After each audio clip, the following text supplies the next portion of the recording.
I spent the last couple of weeks celebrating the holidays with family. It felt good to have some downtime, but now I'm beginning to dream up my plans for the homestead and garden in the new year. And I was finally able to get back into the greenhouse and finish a few other projects.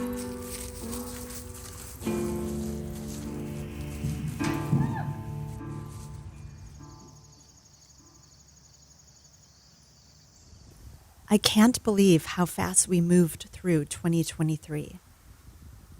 It feels like I was just planting the first seeds of the season, and yet here we are again. This year will be my 4th year on our homestead and for the food forest. This way, come on. Since I started the garden a few years ago, I have gradually added more and more to it. I really wanted to turn this space into an edible paradise, filled with fruit trees, berries, all the veggies I love, plants I can use for medicine, and wildflowers for the bees and butterflies. Last year, my garden really took off. I had never seen so much growth, and it made me feel excited for the coming years as it continues to fill out and evolve into what I had envisioned. It's still crazy for me to see the dream I've had now turn into a reality. Sometimes I still need to pinch myself to be sure it's really happening. This year, I want to focus on the plants, learn more about them, and how to give them the best life they can possibly have during their short time on this earth. When we put special care into the things that matter to us, that's when the magic begins to happen. That's when we manifest what we want, what we desire. It takes more than just dreaming or envisioning. It takes action. It's in the doing and the way we feel while we're doing it that can turn that vision into something real. This certainly didn't happen overnight for me. It took years of planning, hard work, and grit. It took years of purging and clearing out the things that were holding me back, the people that were dragging me down, getting in touch with my feelings, and being honest with myself about how something or someone was making me feel. It took years of inner exploration, discovering more about myself and what really mattered to me. Only then was I able to finally see the needle move. Last year in the garden, I made a few changes. I added more compost and amendments to my garden to improve my soil, experimented with electroculture, and got down on my hands and knees to clear all the weeds that had begun to take over my garden, including the poison ivy. I also added a couple of raised beds, some potted plants, a few fruit trees, more flowers, a fresh layer of wood chips, and I even had 2 dead trees removed. This year, I plan to make a few more changes.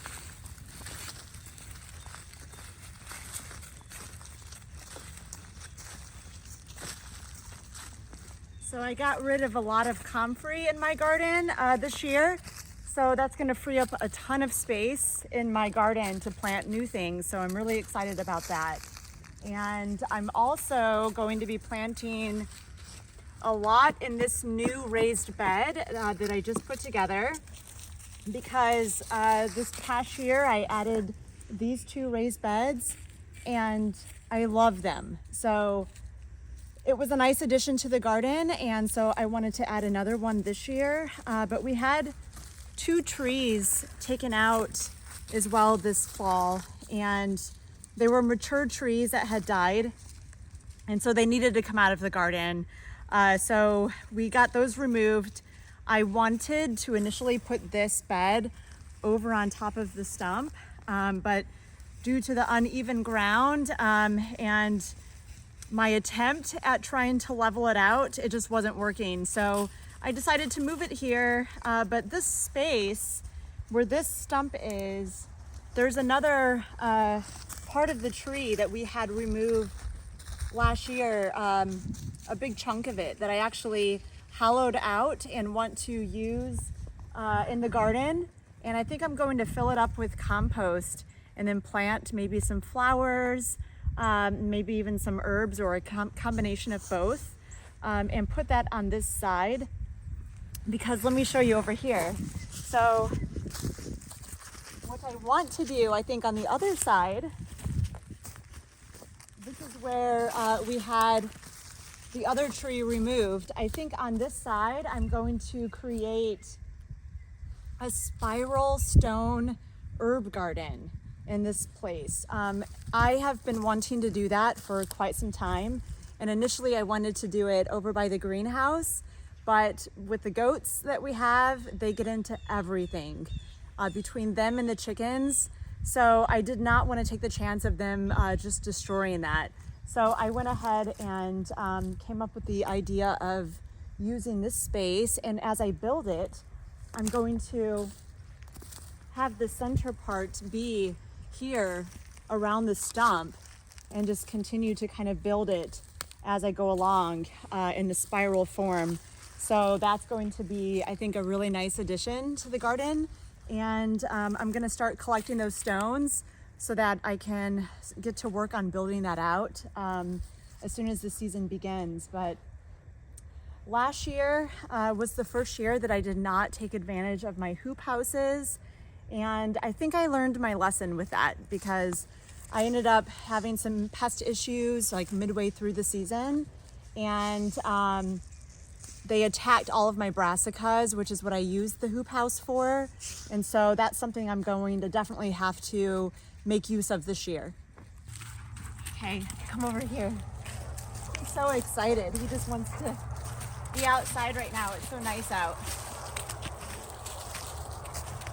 So down on this far end of the garden, I have had a lack of success growing things, because that final last bed there lining the fence, the woods they're just trying to take it back. And so it's been a constant battle with weeds, but it's also partly good because of course nature provides, and there's always a ton of jewelweed growing in that bed, which is pretty much the antidote to poison ivy. And we have a ton of poison ivy out here. So I've been able to make some potions to treat poison ivy using the jewelweed from the garden.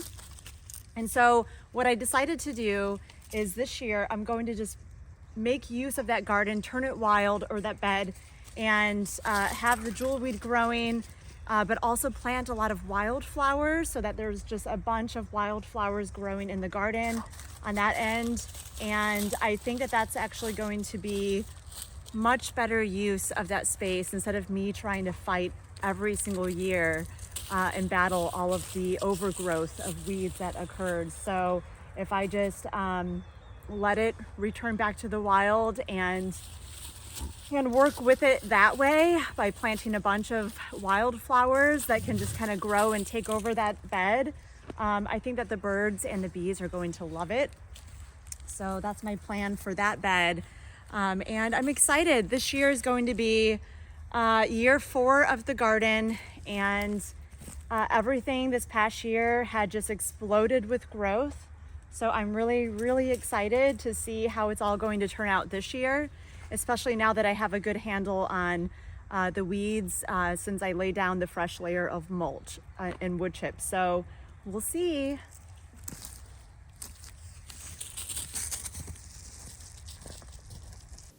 I took some time to go through my seeds, and I made a list of the seeds I needed and new plants I wanted to try. I grew a variety of plants last year, but this year I'm going to focus on the plants that I absolutely love to eat and the ones that get me the most excited to grow.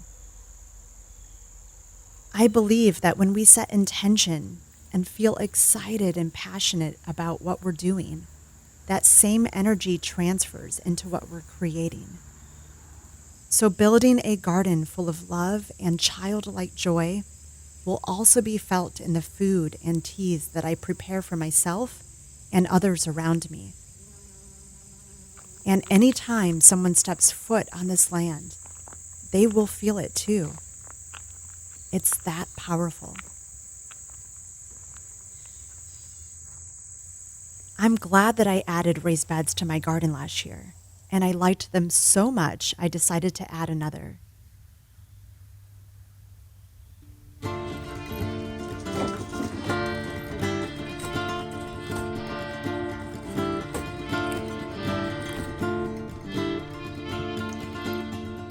El preso número 9 ya lo van a confesar. Está rezando la celda con el cura del penal. Por delante está para ser, David le han de quitar, porque mató a su mujer, una amiga desleal.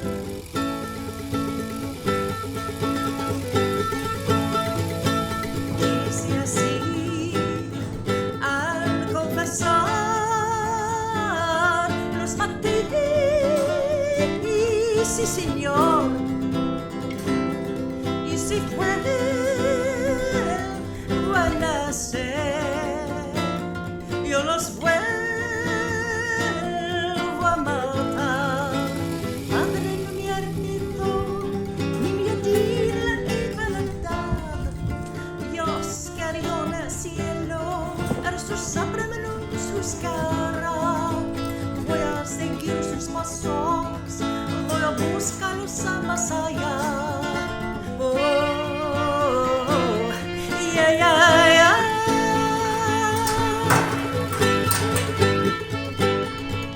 El preso número 9 era un hombre muy cabal y desde nuestro duelo muy contento hacia acá. Pero a mirar amor, ambrosos de su rival, haría un beso rancor, se pudo aguantar.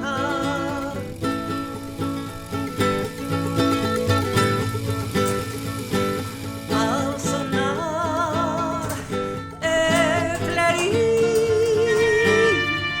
se formó el pelotón y perdón. Soria presa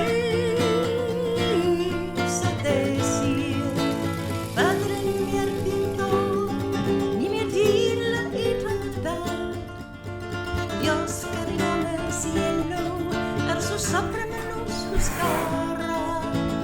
Voy a seguir sus pasos, voy a buscarlos a más allá. Oh, yeah, yeah, yeah.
The weather has been unusually warm this season, in the 50s and 60s Fahrenheit some days, but rainy and dark. The gray skies definitely affects my mood. It's days like this where I miss the everyday sunshine I had living in Arizona. But drinking my Cloud9 tea helps. It has a potent herb in it called rhodiola. It's a root and does wonders for treating depression, even seasonal depression. It also has guayusa in it, which is like nature's energy drink. It gives you a boost of good, clean energy without making you feel weird or jittery. The dried apple in it also sweetens the tea, so it tastes amazing and just makes me feel better during these cold months. You can try it for yourself and find some of my other teas on my website, thenakedgardener.us. Fall brought an abundance of food, and I preserved what I could and tried some new recipes. I got a large barrel of freshly picked apples from a local Amish family and decided to try making apple brandy, also known as Applejack.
It's an old-timey method, and some consider it America's oldest spirit, dating all the way back to the early 1600s, though its earlier influence going as far back as the 7th century.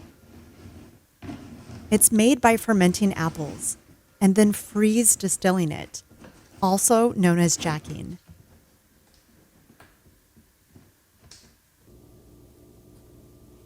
With the new year upon us, I'm getting clear on my goals.